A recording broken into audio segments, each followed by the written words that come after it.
Welcome in, everybody, to a new episode of the Pocket Aces podcast. My name is Doug. My co-host Sean is taking off this episode, so we hope to see him back soon. Welcome into 2020, everybody. This is our first episode of 2020. It's our first episode in about 6 months or so, it feels like. It's been a while since we've had an episode of the Pocket Aces podcast, but we finally have some time, and now we plan on consistently getting some episodes out for everybody. So today's date, as of the recording of this episode, is March 11th, so we've got a lot to talk about, stuff that's happened over the last couple of months, stuff that's happened in Atlantic City news and in the sports world, the gambling world, all things like that, as well as just what's happened in the last 2.5 months or so of 2020. So a lot to get into today. So I figured since we are let's just say since we've been away for some time, we would focus primarily on some Atlantic City news, because not only did 2019, the end of December end the year, but it ended the decade as well. So we can kind of do an overlook back of, Atlantic City as the turbulent 2010s, I guess we could say. I know history shows that the turbulent years were the 1920s. They call it the roaring 20s, and then, there's the turbulent 20s and 30s and all that. So, but looking back at the history of Atlantic City, there's been ups and downs over the last 10 years, but the 2010s definitely a very interesting decade to write into the history books for Atlantic City. So I figured we'd touch on that. Wouldn't mind also getting into one of my favorite topics this time of year, Major League Baseball, getting back to the swing of things, spring training well underway, so we're going to take a look at some of those futures odds.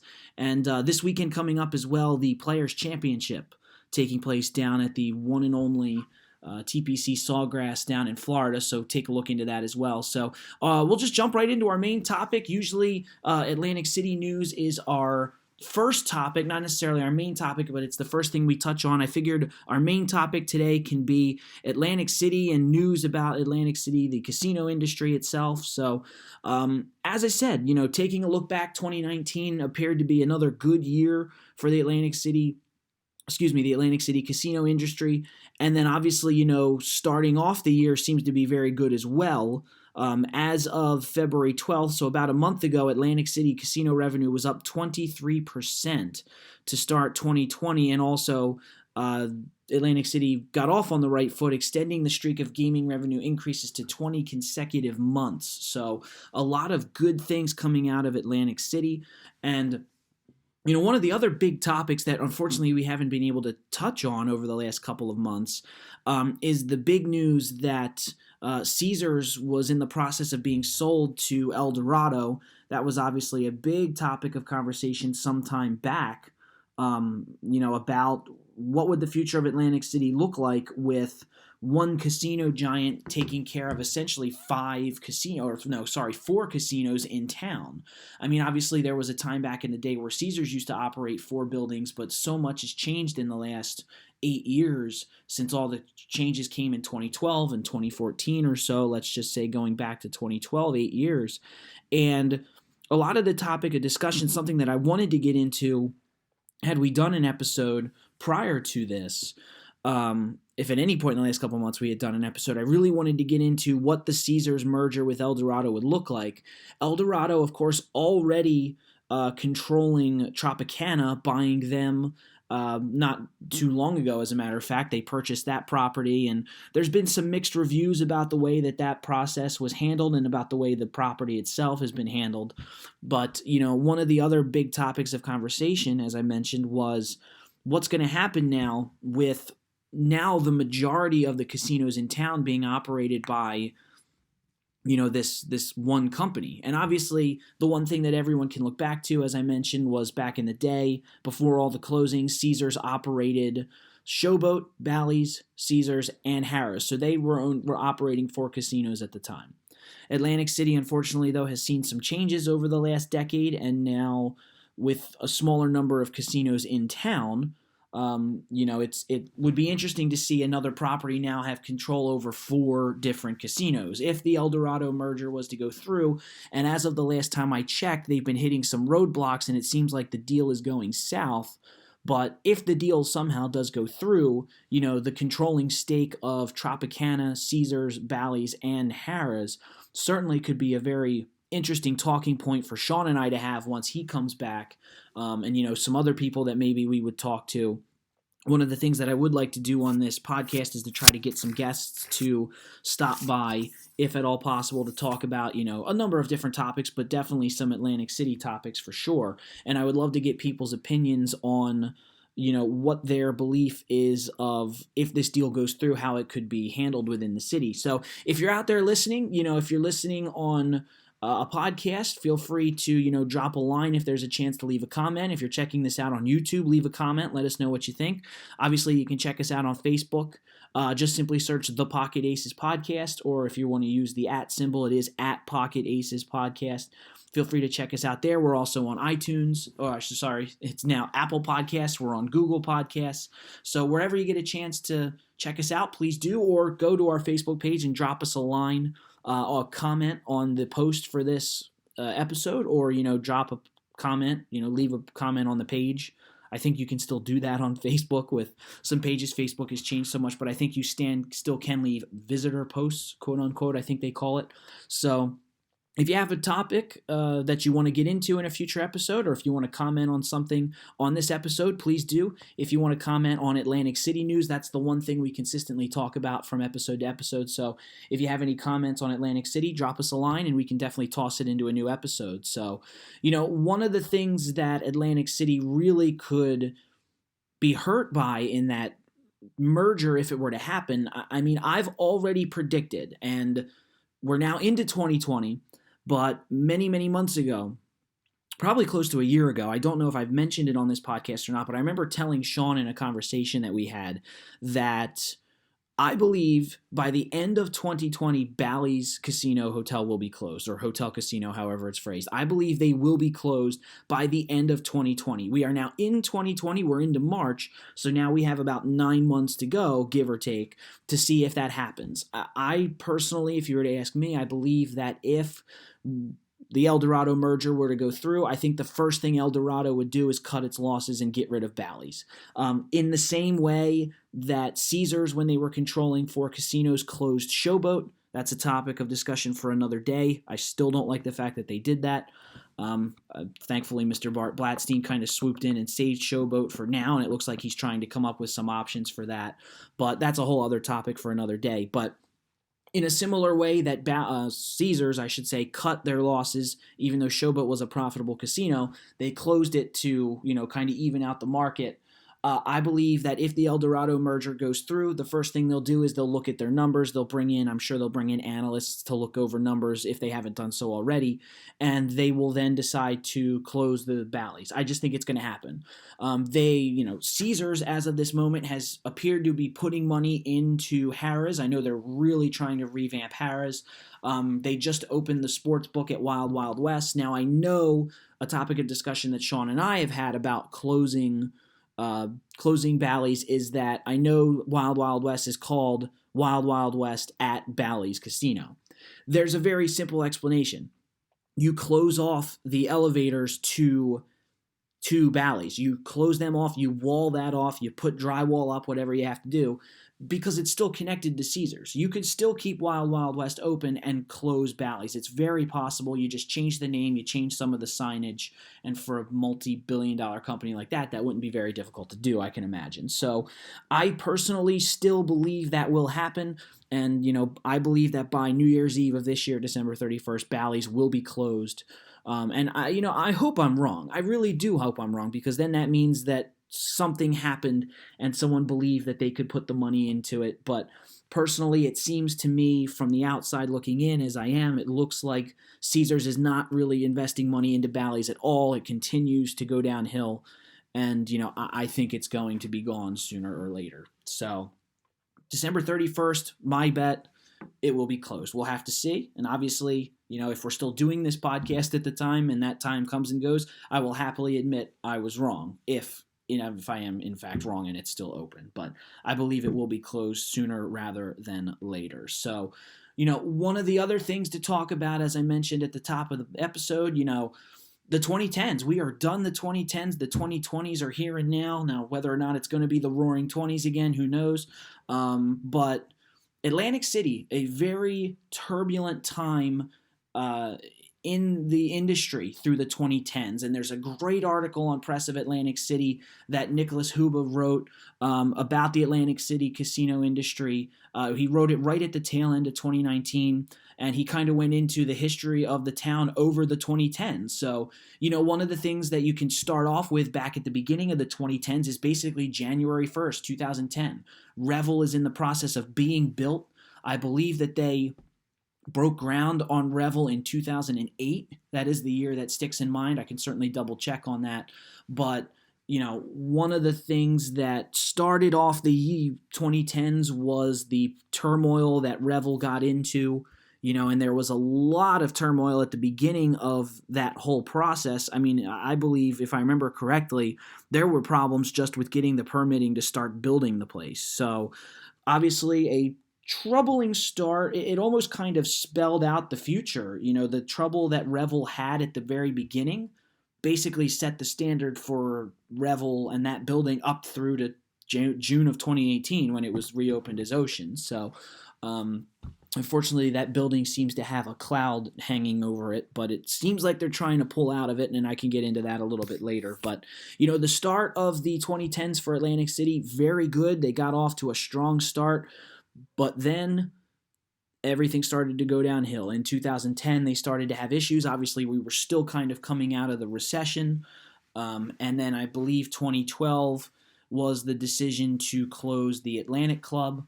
Early in that year, early in that decade, I should say, the Atlantic Club was the first to go. And then, of course, 2014 was when everything started to go south.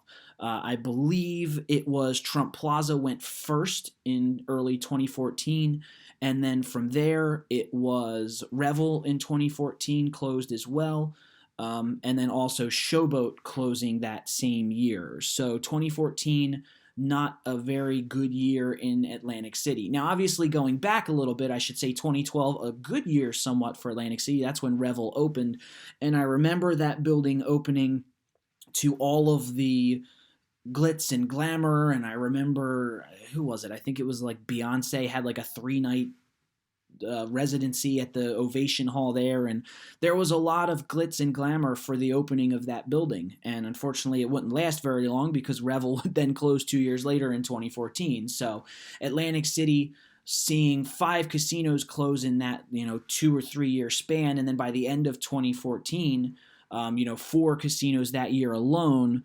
With if I remember correctly, I'm trying to think of the order, but out of order, I believe it was Revel, Trump Plaza, Showboat, and I honestly can't remember when Atlantic Club closed. I remember Trump Plaza was early in the year, I believe, and then it was Showboat kind of closed in, I believe Showboat closed towards the end of the summer. I want to say it was August or September, and then Revel closed as well. Atlantic Club closing prior to all that. And then, unfortunately, kind of the nail in the coffin a couple years later, 2016, the Taj Mahal. Very depressing time for me. Taj Mahal was kind of like my home away from home. And it was really sad to, see that happen. And then, of course, we had to wait a very long time for some of those buildings to see life again. But now here we are. It's 2020, and it's really great to see the renaissance that Atlantic City had at the end of that decade. And I've mentioned it on this podcast before. Sean and I were there for opening day for Ocean and for Hard Rock, and it was such a great day because for people like us, and for those of you out there who are the same like us, you frequent that town, and it was so depressing to see that north end of the boardwalk just completely dark. It ended at resorts, and then Taj, Showboat, Revel all closed, dark. It was just dark and depressing.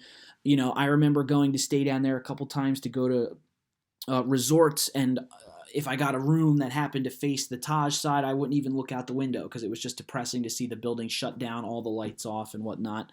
But then that renaissance starts to begin, Bart Blatstein buys Showboat, opens it up, and now there's some light down there. It wasn't much, but it was cool to see the Showboat lights on and the big sign out front lit up and everything. even though they took off the words a Mardi Gras casino, which of course makes sense. It's not a casino anymore. But then, we get into 2018 and, the former gentleman whose name I choose not to mention on this podcast finally sells Revel after doing absolutely nothing with it. Revel opens as Ocean, and then on the same exact day, Hard Rock buys and opens the Taj Mahal. And actually, it was not too long ago. I just saw it pop up. I check my Facebook memories thing daily, and it was just last week, I think, that 3 years ago in 2017 that Hard Rock announced that they were purchasing the Taj. So I guess you could say a 3-year anniversary of the announcement of them purchasing the Taj Mahal and all the work that they put into it over the course of almost a year and a half, and it's incredible to see where everything is at now as we head into the 2020s. And, there wasn't without problems at the end of the 2010s. 2019, there was an article that came out from a couple of different sources at the end of that year. I think it was in November or so. I can't remember off the top of my head exactly when, but, Hard Rock, some of the executives of Hard Rock, especially Jim Allen, came out and said that he really isn't a fan of where Atlantic City still is. I think he even said the words, Atlantic City is worse off than when we opened the Hard Rock in 2018. And I think he kind of also alluded to the fact that it's worse off than it was when they agreed to purchase the place. Because when you're a brand that had never cemented your footing in a city, and then you put so much money into the city, to see the city around it not improve, I agree with him. I mean, I don't necessarily agree with him that Atlantic City is worse.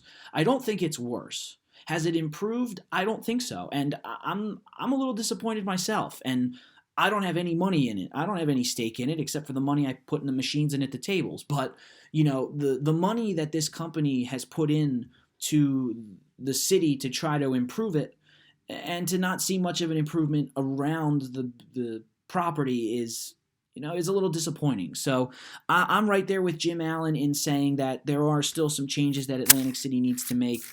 I know one of the things that they're strongly considering is, restructuring the government. I don't know a whole lot about that, so I won't get into it. But, anything that they can do to try to make the necessary changes that need to be made in that city, I'm all for it, because I completely agree. You've had the renaissance with the casinos. Hard Rock is now open. Ocean is now open.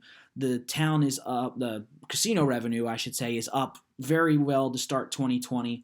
Of course, with the coronavirus, which I'll get into a little bit later, going around, it might kind of jump off a little bit here. But the good news is it's March, which means it's almost April, which means it's almost May. I know that sounds kind of stupid because that's a very obvious statement, but the summer months are right around the corner, and I think, we're going to have a good start to the year for Atlantic City. So if you have anything you want to chime in about the conversation, feel free to like us on Facebook, drop a comment wherever you are listening to this, or, shoot us drop a comment on Facebook, or, should leave us one of those visitor posts.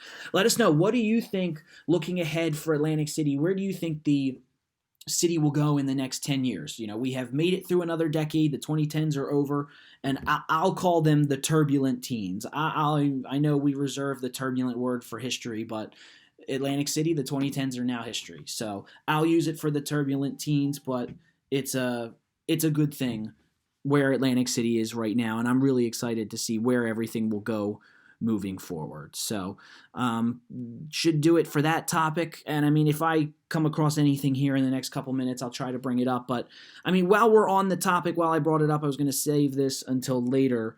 But coronavirus, I know it's something that has been going around. And like I said, it's March 11th, the recording of this episode. It's been a hot topic of discussion. How hot of a topic it should be, of course, is to be determined. But unfortunately, it is causing the disruption in day-to-day activities that they kind of warned us about. So I haven't been to Atlantic City in some time. I was down there back in late January. A friend of mine, or friends of mine, have a band that performed at a new venue down there, but I didn't go into any casinos.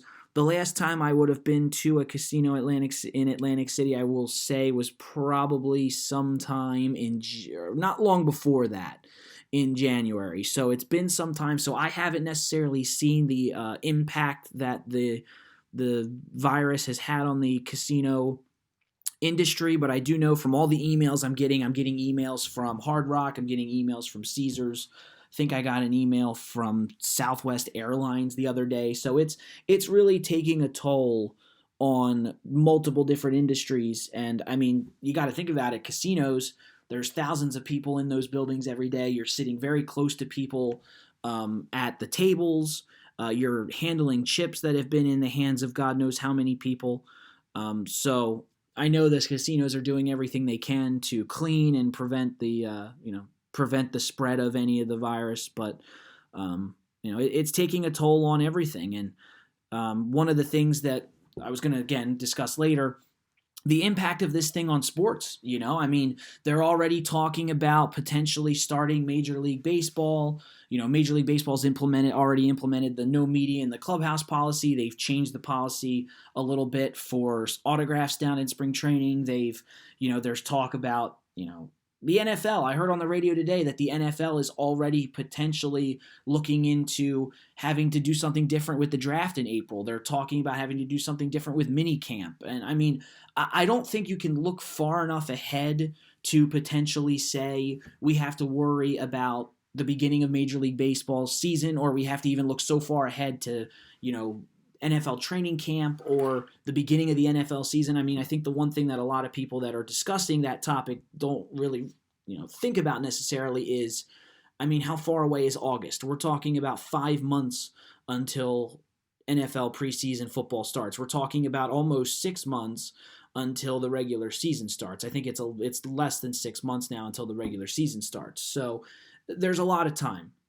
And I think this thing is going to clean up a lot quicker and easier than a lot of people are thinking. But it's definitely a topic of discussion. And on this episode as well, we're talking about, we talk about sports betting and odds and stuff. How is it affecting that? I mean, I haven't necessarily heard of it being too much of an effect on, sports betting because there's leagues that have been canceling their events. I mean, I'm a big hockey guy. The International Ice Hockey Federation has already canceled a couple of different world championships.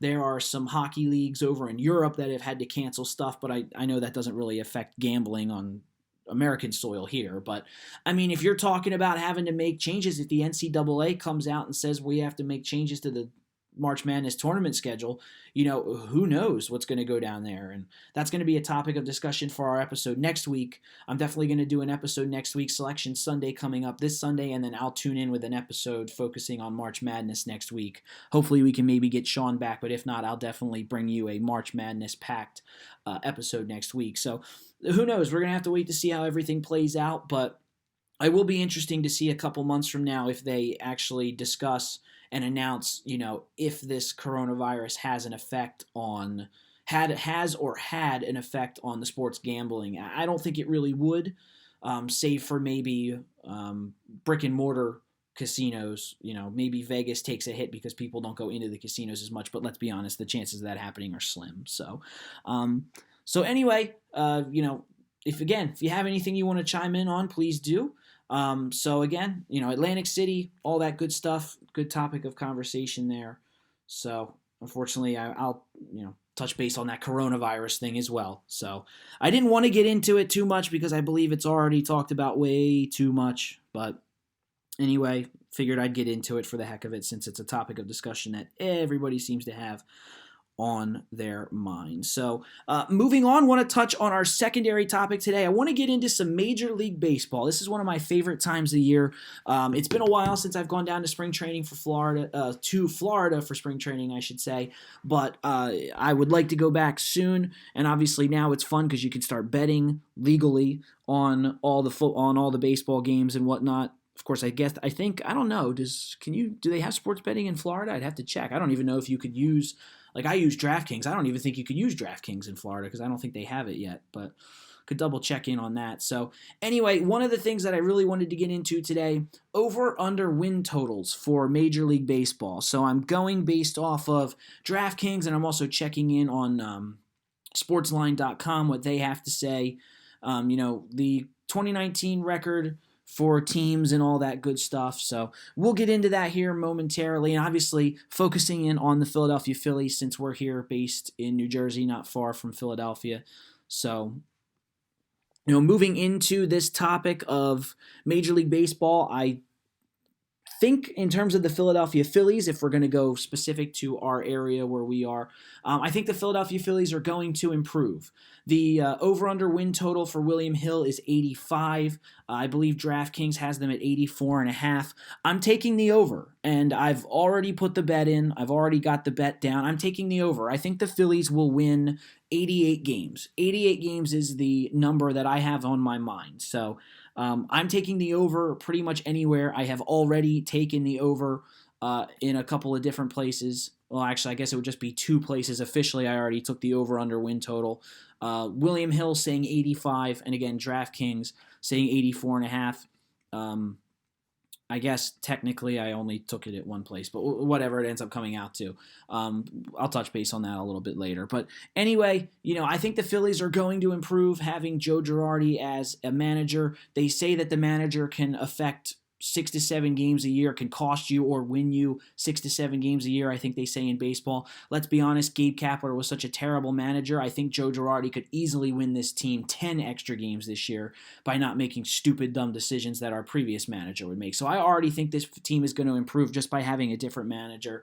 And of course, having Didi Gregorius and Zach Wheeler, I think is going to help them. Now, I'm not talking about a team that's going to make a deep run. I don't think by any stretch of the imagination are the Phillies going to make an extremely deep run into the playoffs, but I think they will be a playoff team. I think they'll be a wild card team, maybe sneak by into the first round, maybe get a chance to play in the divisional, and who knows what could happen from there.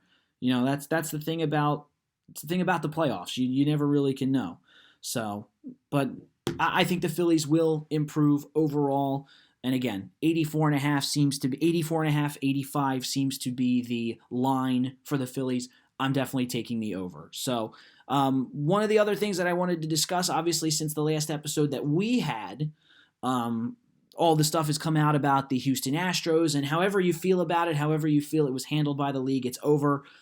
I'm going to just say it. The league handled it poorly. More should have been done, but there's nothing we can do about it. Like we say in hockey, you're not going to change the call that a referee has. You're not going to change their mind. It's done. It's over. It's the same thing with the league. The league isn't going to make any more changes more than likely.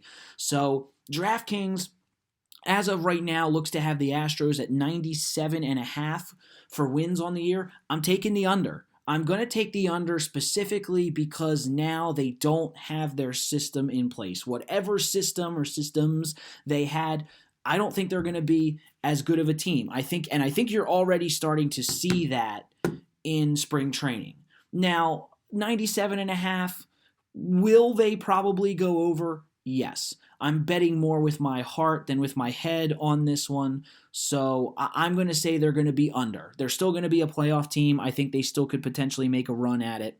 But still, I believe I'm just betting with my heart on this one. I'm going to take the under for 97.5, but we'll see. So anyway, in terms of team futures for Major League Baseball, looking ahead at the year, as of right now on DraftKings, the Dodgers with the best odds to win the World Series. They are going in at plus 375.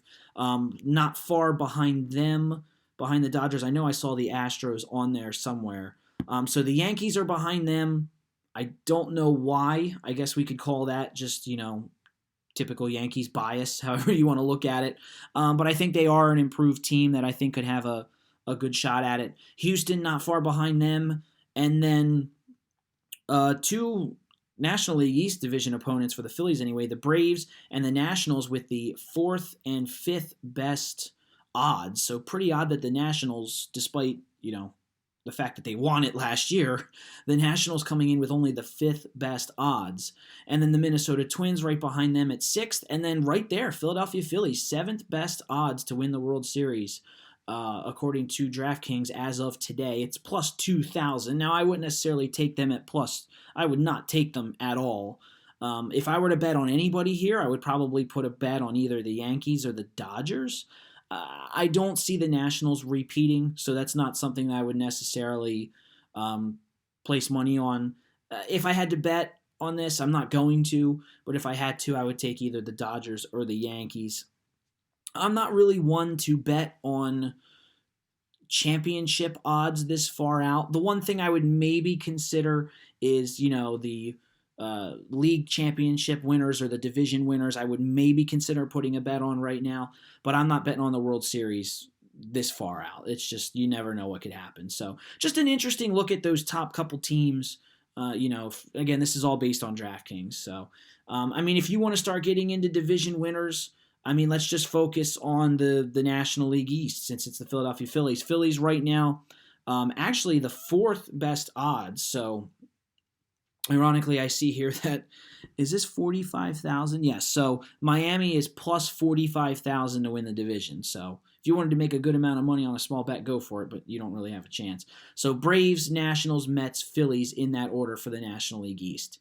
And I can see the Phillies maybe doing a little bit better than the Mets. I don't know. It's too early to tell. It's still really early in spring training anyway to be able to see. But like I said, I already predict the Phillies to be a wild card team, so I really wouldn't be able to put a bet on them to win the division because I don't believe it in my heart of hearts and in my head as well. I don't believe that they would win the division. I do think they'd be a wild card though. But if we were to, DraftKings has the option to put a bet on to make the playoffs, and the Phillies currently come in at yes plus 180, no minus 225 to make the playoffs. That I would take. And actually, while I'm sitting here looking at it, I'm going to take it. I'm going to place the bet here live on the podcast because I think they can. I think they will make the playoffs. And I think they are going to be a wild card team.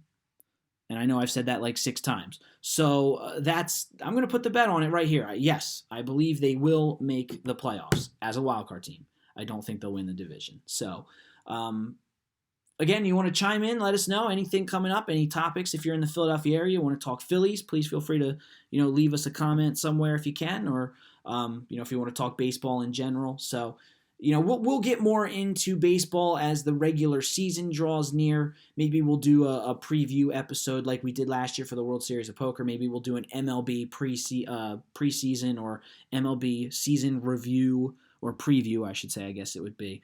So, yep, bet is in. Just now I placed the bet for the Phillies to make the playoffs on DraftKings, yes, at plus 180. So we'll see how that goes. And, some other interesting bets that I could place here. I'll get into that a little bit later. I don't want to focus too much on that. So what do you think out there, everybody listening, if you are checking this out? How do you think it's going to swing in Major League Baseball this year? Do you think the Astros are going to do better or worse than next year? Do you think the fact that they quote-unquote can't cheat, since they can't cheat, do you think they're going to do better or worse? I think they're going to do a little bit worse, not drastically. I don't think it'll be that drastic. I think talent alone will help that team. So, final little topic of conversation here for the as we close out this episode, the Players' Championship. I'm a big golf guy. One of my favorite golf tournaments of the year coming up this weekend. So just wanted to check in on this real quick. Players' Championship this weekend. Best odds to win the tournament, Rory McIlroy. He is the defending champion. John Rahm coming in with second best odds. Justin Thomas third. Bryson DeChambeau fourth. Patrick Cantlay fifth. So those are your top 5 best odds winners to win the Players' Championship. Now, typically when it comes to golf, I'm not a big fan of placing a bet to win.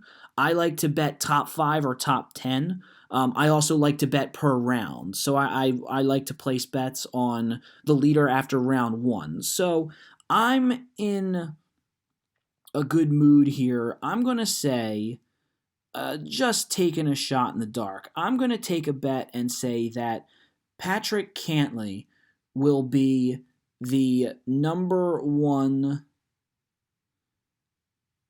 leader after round 1. So I'm going to place a small bet on Patrick Cantlay to be the leader after round 1. And what the heck, I'm going to take Rory McIlroy to be in the top 10 after round 1. Rory seems to do really well at Sawgrass. He's been pretty successful. He's been doing fairly well coming into this event. So that's a bet I'm going to take. Why not? So I'm not going to place any bets on where anyone finishes. I definitely don't like picking winners, especially, I'll maybe consider who's going to win on Sunday, Sunday morning placing that bet, but I'm not going to do that now. Golf, there's just too many things that could happen. You could take, for example, Justin Thomas to win, and he could have 2 terrible days Thursday and Friday, and he could maybe not even make the cut. Now, chances of that happening are slim, of course, but you just never know. So there you go. My first couple bets there, in terms of the Players' Championship, I put some money on Rory McIlroy to be top 10 after the round 1 and Patrick Cantlay to be the leader after round 1. So we'll have to see how those kind of shake out. But Players' Championship, one of my favorite golf events of the year, an event that I would love to get to someday.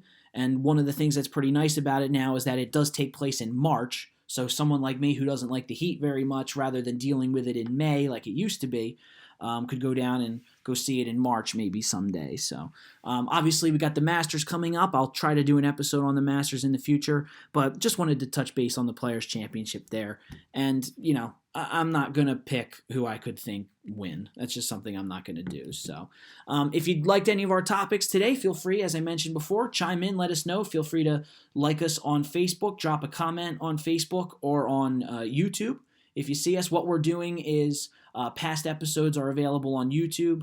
The 3 most recent episodes of the podcast are available on Apple Podcasts, Google Podcasts, Podcast Addict app, and then every episode prior to that is available to stream on YouTube. So we're kind of keeping 3 episodes at a time on our usual sites, and then once an episode gets taken down, it will go up on YouTube. So appreciate you tuning in. As always, my name is Doug. Next week, we will touch on March Madness, the NCAA big tournament, one of my favorite times of the year. I'm also going to do a book review. David G. Schwartz's Boardwalk Playground. It's a history of Atlantic City book. Great book that I highly recommend for anyone out there that's interested in the history of not only Atlantic City, but in the history of casinos on the East Coast as well. I'll do a bit of a review on that book, touch on some topics from that book, and much more. And we'll see you next time on the Pocket Aces podcast. Take care, everybody.